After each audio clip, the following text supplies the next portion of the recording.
I just want to greet everybody. Good morning. A pleasant morning to all. I believe everybody seems to be excited. Turn to your neighbor, tell the person right next to you, you seem so excited today. Okay? Exciting. Actually, it's been a while that I haven't been here. No, it's like a couple of years. No, the last time I was here, though I do come here every in our meetings. No, but when it comes to preaching, this is my for the last 2 years. Siguro nakabalik ko diri, no. So taod-taod na di good. So by the way, for those of you who don't know me, I'm one of the pastors of Victory Studio. My name is August, and I'm happily married. I want to introduce to you my family. So this is my. We have a picture right there. So yan. That's my wife, and I have 3 kids, 2 teenagers, okay, and 1 toddler. So we are happily married. So I'm so glad to introduce my family to. Ako lang siyang gituyo, okay? It's been a couple of years already that I haven't been here. Pero naara ko sa Uptown, okay? So you can join us there if you know someone who's a family friend or a friend. You can drop by there. It's just in the avenue in Penroa, so near Hall of Justice, near the buildings of Primavera. You can join us in our services there, 10:30 and 3 o'clock in the afternoon.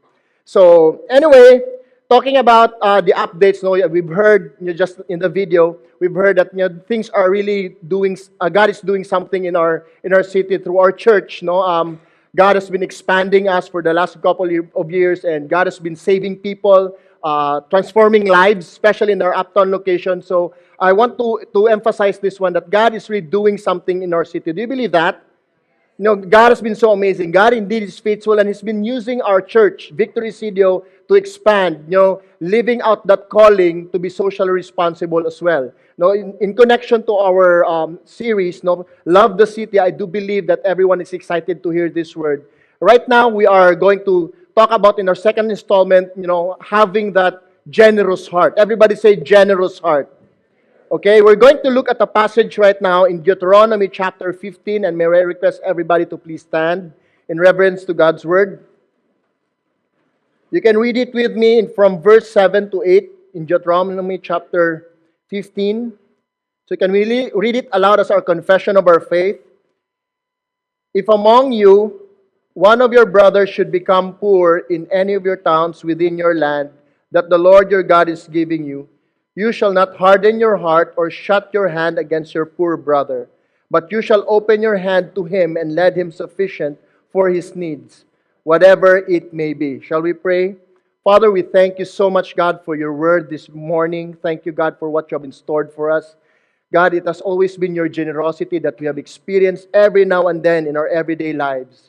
Lord, we thank you, God, that out of this truth that you're about to speak to us, I pray that it will change our hearts. It will change the way we think. It will change the way we relate to people. And thank you, God, that you are with us this very morning. Lord, we commit this time to you and the preaching of your word in Jesus' name. Amen. You now take your seats. Thank you so much. Just giving you the recap of what was being preached last Sunday. We do believe that God is our redemptive God. Amen? Do you believe that? Now, out of God's redemption, the reason why He had these plans revealed to us, because God was indeed compassionate to mankind. Ever since when the turmoil came into this world, when sin came in, everything was chaotic. Everything was in trouble. Even our own condition, as mankind, we are in this fallen state. All of us decides on things wherein we know that it's contrary to God's will, and even the unavoidable circumstances around us somehow triggers us to falter. With all the things going on around us, makita nato nga grabe day ka challenge, ang atong kalibutan. That is the result of sin. I am establishing this one in order for us to understand the reason why God demonstrated compassion. Because all of us are incapable of living this life. God decided to really demonstrate this compassion in order to intervene so that all of us, can experience a thriving life. Who among you here would love to have a thriving life? All of us, right? You want to thrive. No, not strive, but we want to thrive in life. And we all know that there are realities around us. There are people also who happen to need something. There are people who are underprivileged. There are people who are struggling around us. And one of them, some of them actually are victims of exploitation. If you're going to look around, makita nato nga na yung mga social injustices happening, everywhere, no? Makita po nato, no, daghan kita ma-observe in our society right now, wherein we can talk about hierarchies, the different status of people. And when we see all these things, these realities, actually, makita nato that, in this fallen world, makita nato ang mga butang nga sometimes makaingon ka ba nga dapat dili ingon ani. No? There are even attitudes surfacing na makita nato nga, this is contrary to the will of the Lord. So I would say right now that all of us, this world needs God's redemption. That's why God has to demonstrate compassion to all of us. He demonstrated that because has always been His heartbeat in order for man to experience His redemption. God's heart for man's redemption is His compassion. Now, going back to the passage that we have read, let me bring you to its context. Israel, you know Israel, right? It's in the news right now. Makita nato ang mga chaos dito karon sa mga balita, no? But if we're going to look back in history, makita nato ang Israel, coming from slavery, when they got out from Egypt, they experienced a lot of challenges, no? Even when they got out, God delivered them from Egypt, with a 40-year span on their journey in the wilderness, we can see that there are certain struggles that they had. In fact, when they got out from Egypt, they have plenty, livestock and all of them, and all other things that they brought with them, from Egypt. But within that time, they came to a point also of experiencing lack. That's why we can see God providing for them. Remember, God provided manna for them because they happened to be experiencing lack. When it comes to clothing, God also, did some miracles sa ilang lives, sa ilang clothes. For 40 years, wala siguro nahilis ang ilang chinilas or ilang sapatos. Ambot lang, unsa ka to nga klase, Nike ba to or Under Armour, we don't know. But wala pa gina siya sa una. Pero imagine, for 40 years, God did a miracle for them. And aside from that, when it comes to the heat of the day, God provided them clouds so that they can experience the coolness of the day. Imagine that miracle that God demonstrated. And aside from that, during nighttime, God provided to them a pillar of fire. Para lang yun mainitan sila. Imagine that kind of God that they had. But do you know that within that time, still, Israel were disobedient? Do you know that even with all those things that we have seen, Israel became prideful. They became, doubtful when it comes to who God is in their lives. That's the condition of man. And I presume that all of us could understand, the state of mankind. Na ingunana gud ang atong kasing-kasing. There's always that tendency to be selfish. There's always that tendencies to really want more. There's always that tendency even to compete and get envious of other people. That's the state of mankind. There's always that tendency for us to be greedy, with the realities around us. May napabitay uban bitaw nga they wanted to strive more, to experience more success in their lives, but unfortunately, sa ilang pag-strive galisod gyud sila saka. So what they do, they step on toes, having this crab mentality in them. So imagine, the reality that we experience in this broken world. It's because of the sin that crept into man's system. That's why God has to show His people, compassion, so that they will be transformed out of that compassion that God has demonstrated to them. In Exodus chapter 12, there were a bunch of people also who were not Hebrew people. When they got out from Egypt, it says here in verse 37, and the people of Israel journeyed from Ramesses to Succoth, about 600,000 men on foot, besides women and children. A mixed multitude also went up with them, talking about foreigners, and very much livestock, both flocks and herds. So actually, they were in abundance when they got out from Egypt. Within that time frame of 40 years being in the wilderness, na-experience yun nila ang kawadon. So I'm just giving you a picture so that you would understand the context of what has been happening during this time. And God has to act out and demonstrate His compassion to them so that they will experience, that God is always for them. No, grabe ang pag-demonstrate ni Lord sa ila. It's so tangible. Ginapakita gyud ni Lord ang miracle sa ilaha. But unfortunately, kaning mga tao, mga Hebrew people, they were so stubborn. They were ungrateful. No? That's what happens. Now, going back to this passage that we've read, this was actually the second book that was written in the book of Deuteronomy. Actually, this implies, God gave instructions to them. This implies also the promises that God has for them when they were about to enter the promised land. They're a bunch of new generation, and together with them, the new generation is Caleb and Joshua. They're about to enter the land with flowing with milk and honey, the abundant place, the place of Canaan. So imagine that promise from 40 years of lack, then here comes the promised land that God destined them to possess. No, imagine ang promise ni Lord sa ilaha. Grabe ka, favorable. No? And God was with them. It says here, at the end of every 7 year, you shall grant a release. And this is the manner of this release. Every creditor shall release what he has lent to his neighbor. He shall not exact it to his neighbor, his brother, because the Lord's release has been proclaimed.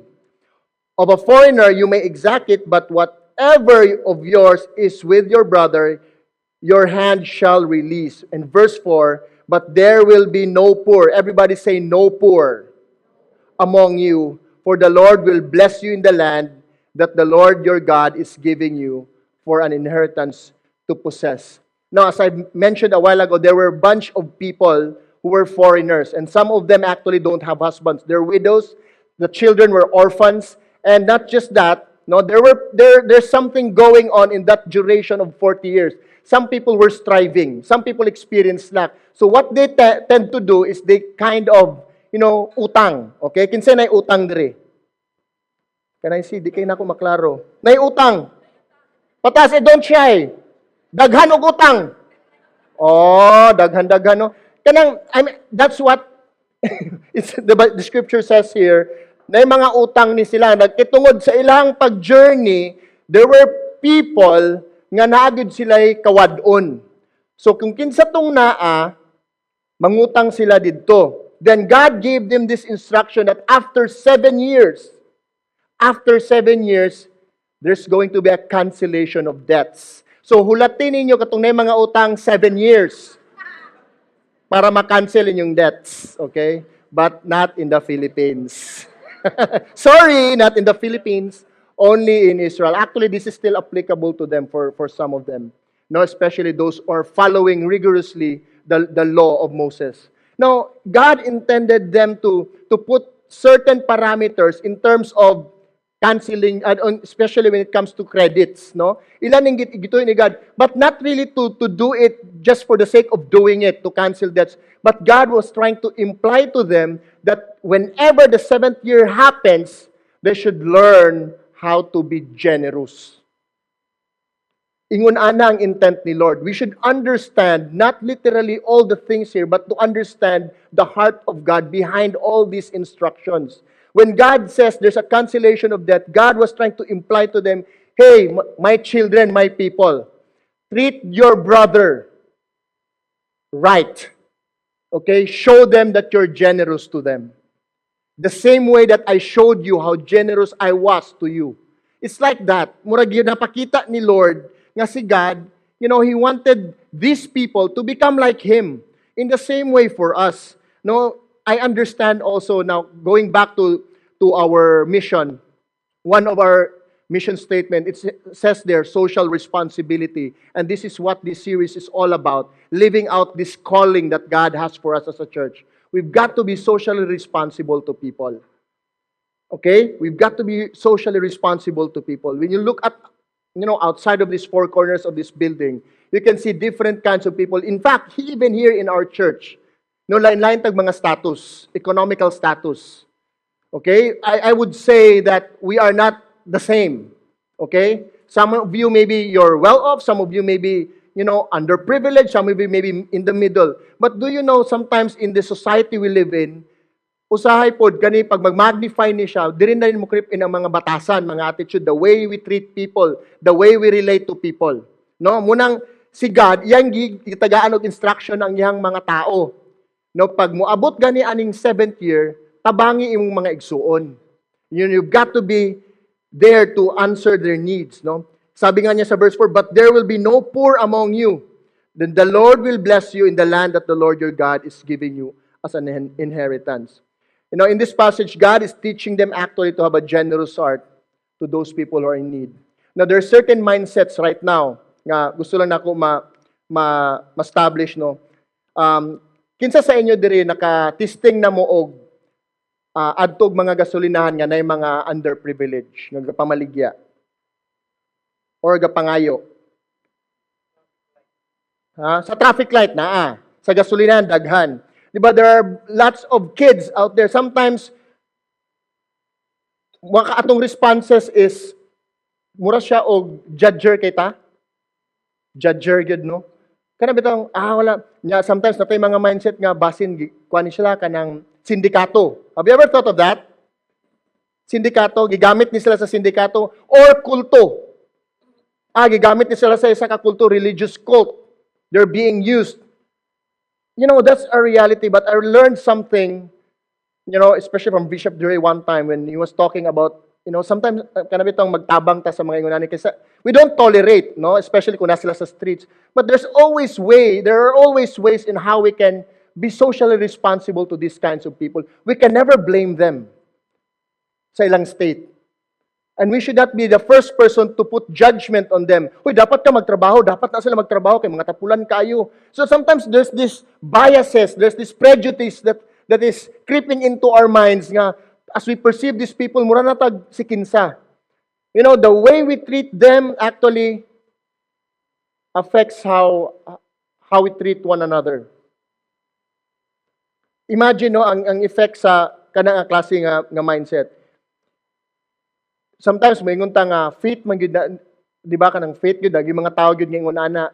And in fact, ato pong mga tao nga dadi, mo ingon na lang bitaw sila nga ingon ani namang gyud ko, ingon inani namang gyud akong kahimtang, murag there's no hope at all. Have you ever noticed that? Kung namoy may istorya, murag bitaw there's this hopeless case that they're into. Nga murag inani. Imagine if you are in their shoes. I tell you, it's not easy. That's why we can never put our blame to these kinds of people. And I hope as believers, as Christians, we will be the first person, no, to really meet where they are. Sometimes there's this mindset also nga ato silang i-label nga mga tapulan, unsa pa ato mga label sa ila, mga maningkamot sila. Uy, kusgan pa kayong lalaki. But we also believe in the realities, no, nga napoy mga scammers. Right? No, katong nakitaan nga news katong dito somewhere sa highway nga dili pala tinuod, no, nag-scam siya, acting out like a beggar. Pero what I'm trying to say again, at the end of the day as Christians, we should not put blame on them or judge them. It's part of a reality in this broken world we live in. Inana siya ka real, and ang akong pangutana karon sa ato, how is our hearts towards the poor and the underprivileged? Kumusta man ta? How are we treating them? How are we perceiving them? Sometimes, kung makakita ta og mga ingon-ani nga klase nga tao, di ba, pag makalabay ka somewhere dito sa Zayas, kanabitaw makatabo lang kagkuan, ko. Have you ever noticed, nakatry na mo? No, let's be real. Or sometimes, kung nala kay matagbuan, I'm trying to be real here. There's this part where there's this disgust. Usahay, pag makakita tag mga tao, i-head to foot pa na to. And I hope in this church, no, we're not like that. I hope we can understand fully well kung kinsa gid si God sa tong life. God has been so generous to us. So who are we to be like that, to act like that? And how about those people out there? I hope we will be the first person nga manguna ta to be socially responsible. Removing that prejudice already, removing that mindset kayo sa kita may gauna-una. Di ba? Murag natin mga hierarchy of, social hierarchy around us. Kaya nga diri sa Victoria, which I appreciate so much, diri we really love to impart, what unity is all about, regardless of your social status or economic status. We would love for the rich people to be there to provide, to help. And also those underprivileged, we would love for them to relate to people, not to having that self-pity, but to look them straight to the eye. Karamitan, we wanted everybody to relate because that's the fulfillment of the second commandment of the Lord. Love others as you love yourself. Love your neighbor as you love yourself. We are fulfilling the command of God. That's why in Israel, God has to tell them this instruction because He wanted them that they should never be or no poor amongst them. No muna yung intent that they should be people who would love to share whatever God has given them. They will be the first person na sige, I hope inana to sa church. And I hope inana tong batasan, inana tong heart. Jesus mentioned also here in Matthew 6:3, but when you give to the needy, do not let your left hand know what your right hand is doing. There's always an opportunity for us, church, to really have this private generosity. You don't need to showcase them. There's always an opportunity. If you look outside the four corners of this hall, live out your life there, wherever God has placed you, as you walk, you drive, you roam around in the city, or wherever God has placed you, there will always be people who are underprivileged. My question to us again, how are we in treating them? How's our heart? Mula na akong gusto i-lay down sa ato. How's our heart? Are we Christ-like in perceiving them? Are we Christ-like in treating them? Or atong gina-elevate ang atong mga biases o atong mga prejudice towards them? I'm praying that we should be a church who acts like God, who happens to be a generous God. Now, there's always this misunderstanding about God's love also. When you look at it, sometimes we think that the poor should be our object of our charity. Have you ever noticed nga pag nay mga tao nga group, mag-feeding program ta, nahimo silang object of our charity just for the sake of doing that. And you know what? Sometimes it's just a sense of fulfillment. Hay, nakatabang ragyug ko. But my question to us, is there a genuine, generous heart right there? Or maybe it's just a sense of fulfillment that we want to display because it's part of the program. We tend to think that these people, the underprivileged, are the objects of our charity. Sometimes na mo gawas ng mga conditions or expectations in return. Or religious obligation, probably. That's the reality sometimes in organizations. Let us remember this. God did not make His people an object of His charity. When God demonstrated all these things by providing for them, He did not make His people an object of His charity. Rather, He considered them as people loved by Him. Kasi usahay, the way we think, mag-feeding program ta, kaya mga pobre. Mag-ano ta, inani. Mura bitong object lang sila kitong. But how's our heart for them? Is it really pure love? Or just for the sake of an activity? Are you getting what I'm saying? Sometimes it's an attitude right there, and it's the result of sin in us. We have this tendency to be selfish, to be greedy, but not really living out, God's intent for us to live like Christ. There's this word in James, and this is one of my favorite words when it comes to talking about religion. Religion right now, there's plenty, thousands of them. And sometimes we equate them with a certain belief. What's your religion?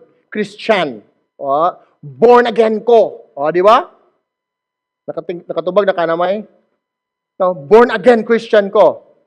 No, we equate religion, but do you know that the word religion is found in James? The only word that you can find in the Bible. The purest religion that is pure and undefiled before God the Father, is this: to visit orphans and widows in their what? Affliction. It's a gesture that we should have, or demonstrate. The purest religion is to go for the orphans and widows in their affliction and to keep oneself unstained from the world.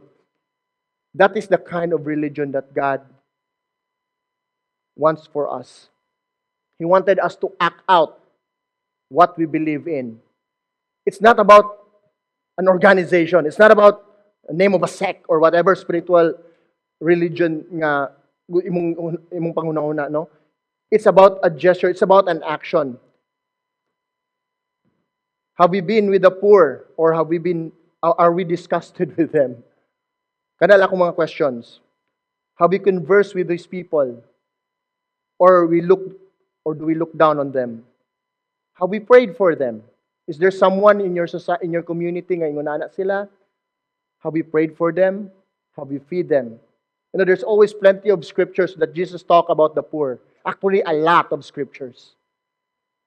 There's a lot of scriptures that he talk about the poor. Now, all these negative gestures actually are unchristian. Kaning maghunahuna bitaw tag mga Yunani. You know, they're coming from a selfish and prideful heart or ungrateful heart. You know, when God gave this instruction to them, what He's trying to imply, aside from having a generous heart, living out that attitude, it's making them understand that it was always God who provided for them so that they can be grateful to Him. The reason why God gave all this instruction, just for them to grow in the aspects of being grateful. Now, I want to show you this picture as a church, as a movement, what we've been doing for the last few years. You know, even in Victory CDO, we are so glad that we were able to live out this calling that God has for us to be socially responsible, especially to the underprivileged people. So I thank you. I want to take this time to thank everyone also nga naghatag. Your generosity really matters, and I hope that God will honor that, no, sa inyong pagano. So I have this picture right here for a real life. You know, families. You know, we have this pastoral care. Kim is heading that. You know, he goes to the families of, you know, si Arlene, who happens to be our ENC campus missionary. So on some of our staff, we go to their homes just to check. You know, makaingon yung nga, it's not an easy to live in this kind of shelters. But why are we doing that? It's not because it's an activity that we have as a church. We want to demonstrate who we are, that we love these kinds of people. And actually, you can partake, no, kaning mga ingunani nga butang. Na I still have these pictures. Actually, those are candidates, or maybe they're already our real-life scholars. So, we have 11 now. So, imagine, no, we are taking part of what we're taking part of what's going on around us, no, by providing, and not just providing them their basic needs, especially the educational needs. No, we are discipling them because we wanted this word to be embedded in their hearts. Not just to the children or to the students, but also to their parents. Kaya nga natin mga visitation. Kung gusto bitaw mo take part, you can really go to our Connect booth and, you know, you be part of that. Kasi this is our social responsibility to the underprivileged. We engage with the families, we connect with them, no? And then there we coach the students so that ma-build up sila sa ilang lives. No? Kaya usahay man gud pag moingon sila nga faith man gud nako ni nga naani na man gyud ko, no mo gid atong kadunggan pirmi. But do you know that the gospel is so powerful to change this, you know, those kinds of mindsets? You know, they can have faith. You know, the moment they receive Jesus, the moment they have the word of the Lord, I tell you, it will transform the way they think, the way they feel, the way they perceive life. And do you know also that they will be able to understand the purpose that God has for them by blessing them and for them as well to become a blessing. You know, that's the beauty about being socially responsible. And coming from Scripture, we have to be like that. You know, we have to live out this calling that God has for us. You know, another verse that I would love to mention for all of us in 2 Corinthians chapter 8, this is Paul speaking. We want you to know, brothers, about the grace of God that has been given among the churches of Macedonia. For in a severe test of affliction, imagine, a severe test of affliction, their abundance of joy and their extreme poverty have overflowed in a wealth of what? generosity. Remember their context, their state, extreme poverty, but because of the gospel, if the gospel will be passed on to these kinds of people, I tell you, it will change the way they think about their lives. They will think about the purposes of God. In fact, it says here, it resulted, no, it resulted in an overflow in a wealth of generosity. They became generous regardless of their state. You know, I hope all of us here as a church, we will be like them, like the Macedonian church. Then it says here, Paul mentioned, for they gave according to their means, so as I can testify and beyond their means of their own accord, begging us earnestly for the favor of taking part. Sila pa yun nangusog. Take part with me of what you're doing, Paul. We take part me especially in terms of preaching the gospel, regardless of our state, regardless of our condition. So grabe ang pag-ask nila, no? Then he said here, and this, not as we expected, but they gave themselves to the Lord, and then by the will of God to us. Church, God called us to have a generous heart. Tell the person right next to you, God called you to be generous. Pwede pod mo ana. Na dapat kita sa church, kita nang magtinabangay. Okay? Magtinabangay ta. Kaya nga mag-join gid mo mga small groups para diyan ato maprihan mo, no, matabangan mo. So you join small groups, you get engaged with people in the church. Kaya nga naman, diri raman ta, we have to share our lives together. Okay? God called us to be generous. Now, only through the gospel's understanding can we learn contentment in state of plenty or want. Only through the gospel can we rightly hope or can we rightly form hope. Nung walay lain, kung naang gospel sa ato, nagyud tay hope, how much more for those people who are in need. The gospel is about transformation. Positive, progressive, life-altering change that produces a good fruit. So let us, as the Church of Christ, be the catalyst for facilitating this change by loving, advocating for, educating, and sharing with the poor of this world. Church, let us act like Christ. No? God's generosity actually is demonstrated in Christ by paying for our sins. Jesus was the one given for all of us. We are all flawed. We deserve punishment. We deserve sin. We deserve, damnation because of our sin. But because of God's compassion and His generous heart, He gave His only begotten Son for all of us. Aren't you glad?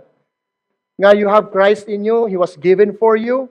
And not just that, He paid for your sin, for our sins. He became the ransom for us. He became the ransom just for us to avail the promises of God for us. For us to be rich, not about the material things, but for us to be rich in generosity. That's the promise of God for us once we have Christ in us. Let me end with this passage here in Colossians chapter 2:14. And you who were dead in your trespasses and the uncircumcision of your flesh, God made alive together with Him, having forgiven us all our trespasses. God forgave us. The moment you confess your faith in Christ, you are forgiven. Do you believe that? Let's remember, because of the generosity of God, He canceled our debts. Just like what He instructed, His people in the Old Testament. Jesus is the ultimate fulfillment of that promise. As God gave His only begotten Son, He canceled our debts. By canceling the record of debt that stood against us with its legal demands. We deserve punishment. We deserve damnation. But God, in His compassion, in His generosity, He gave His only Son just for you and I to avail what was promised. For us to have eternity, for us to experience His blessing. This He set aside, nailing it to the cross. You know what, church? This is my prayer to all of us. Let's think of the gospel. Because only the gospel can transform our hearts. Compassion can never be fabricated. Generosity can never be fabricated. any person out there could just display quote-unquote charity work but have not love. Anybody can do that, but they have not love. Anybody can just showcase their gesture of giving to the poor, but sometimes there's conditions attached to it. And I hope we are not like that. I hope there's a genuine, generous heart formed in us through the gospel because of the work of Christ in our lives. You know, that's the ultimate reason why God showed His people who He is. He revealed Himself as a generous God. And in the same way for us, as recipients of in the New Testament, the new covenant, who happened to be Jesus Christ, you know, the one given by God the Father, so that all of us can attain or can experience His promises for us. Church, let's live out like Christ. Let's be the church that God called us to be His hands and feet to the society that we are part of. Let's remove that taint of greed. Let's remove that taint of selfishness. Let's remove that taint of being judgmental towards these kinds of people. And as the gospel is embedded in our hearts, let's be transformed by it, that we will come out generous. Do you want to be generous? Serious, ha? Walay bakakay. When we go out from this place, let's change the way we think about these people. Let's be a blessing to them. Amen? Come on, let's give God a round of praise. Okay, let me just take this time to pray for all of us. Thank you so much, God, for your word this morning. God, it is a calling for us, God, to be generous. Lord, let it be formed in our hearts, God, to have a generous heart, just like you have. Lord, you have this generous heart, driven with your compassion. God, you displayed your generosity through Christ. Here we are, God, savoring your blessings, savoring your promises because of what you have given. So, Lord, I'm praying, God, for each one right now. Lord, I'm praying that all of us will trust that you will change us to become generous people. As a church, help us to live our calling to be socially responsible to people around us, to the underprivileged. God, kung naman gani uban diri sa church, God, having that kind of mindset, I pray, God, that Lord, as they will surrender their lives to you, I'm praying, God, that you will change them. Kung napoy uban diri, Lord, God, they would think, Lord God, nga diri ra gyud sila taman. Lord, I'm praying as well, God, that you will change the way they think. Lord, because you yourself, God, you promised, Lord, that you will be with us. Lord, you will not leave us nor forsake us. And you have placed us in a church, God, wherein you have called us to be socially responsible. Lord, thank you so much. I'm praying, God, na kaming tanan diri, God, we will act or live out that calling to be like Christ. Lord, thank you so much. Bless everyone. And Lord, we want to give our all to you this very morning. We want to give our all. Our hearts, our minds, our lives, just like the Macedonian church, surrendering our lives to you, God. Because, God, you are worthy. You deserve our praises and our adoration. Thank you so much, God. In Jesus' name we pray. And everybody say, amen.